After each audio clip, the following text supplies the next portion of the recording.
So when we look at multi-supplier traceability and how do we handle it for ingredients for multiple suppliers, I'm going to hit it from two lenses. One is at the back door in receiving. So our receiving is agnostic to supplier and can hit all types of suppliers in the back door. And we build this off of both parameters and trust factors that you have. And so by being able to ingest the information, whether that be an ASN or another form of intake at the back door, our ability to know that there are critical items or data elements that we're going to need from that supplier, we already have notifications that we can set off for that backdoor receiver. And that can be a choice you can make, or from a trust factor, you may choose, just as we said, put all items on a traceability act. The same can happen at the back door. Really, the engagement at the back door when you're looking at multiple ingredients is that we know from any distribution center, you could have different lot codes for you could have two different lot codes that are sitting in for two different, use the head of lettuce that we used at the beginning.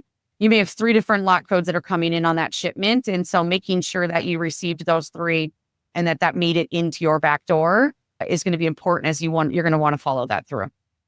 Then from a production standpoint, as you're distributing ingredients in a produced environment, this is going to be handled both by technology, but also you're going to want to consider some process as well, because you may have, back to that example of lettuce, if you're making salads or maybe even a sandwich and you have multiple lot codes in your back door, really as you're making those goods and you're producing a new lot code, if it's in a commissary situation or a multi-unit situation before you're selling to the consumer, is which ingredients, which lot codes are going into which sandwiches. And so the way we have it set up from a technology standpoint is an ability to scan the ingredient lot code that's going in when you're producing that item. But we will need to make some considerations around organization and process so that that's being executed if we're going to be able to manage that perpetual inventory across.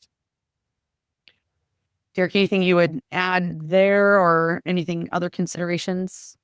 All I would add is that, all of that works great with Upshop, particularly when the suppliers are onboarded to a consistent way to share the data, right?